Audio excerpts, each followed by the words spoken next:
Vous en avez déjà entendu parler sur les réseaux sociaux. C'est vrai que c'est une chouette petite innovation d'FZ, le Slide and Roll Perch.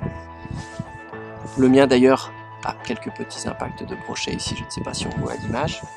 Car effectivement c'est un poisson nageur qui prend pas mal et assez facilement.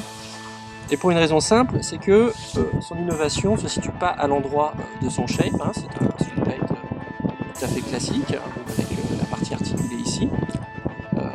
Ça vient plutôt de cette petite idée qu'ont eu les développeurs allemands, d'une bavette détachable. Alors je le dis tout de suite parce que vous allez me poser la question dans pas longtemps sur Facebook ou ailleurs.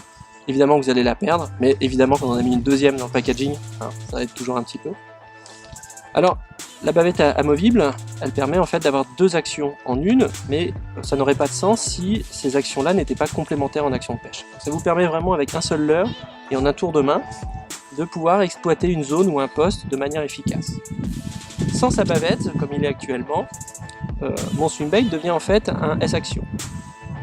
Et il va avoir cette nage en S, très fluide comme ça, et où il va descendre assez peu profond en réalité. Il va rester sous maximum 1 mètre d'eau, ce qui permet de pêcher au-dessus des herbiers tranquillement. Et quand je vais rajouter la bavette, ici, tac, la bavette, le leurre est légèrement sinking, est légèrement coulant. Et donc avec la bavette, ce qui va se passer, c'est que la bavette, en appuyant sur l'eau, va l'aider à descendre un petit peu plus profond. Mais cette fois, il va avoir beaucoup de rolling, il va brasser beaucoup d'eau. Et donc les vibrations qu'il va envoyer vers les poissons vont être nettement différentes. Donc vous allez pouvoir pêcher à des profondeurs différentes, avec un aspect visuel différent, soit la nage en S très fluide comme ça, soit un rolling très puissant.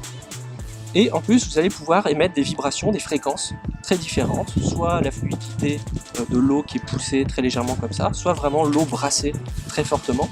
Et il suffit de faire 3-4 lancers sur le même poste, d'abord avec la bavette, sans bavette plutôt, puis ensuite sans la bavette, pour que vous puissiez être absolument certain qu'il n'y a pas de prédateur à prendre sur votre poste.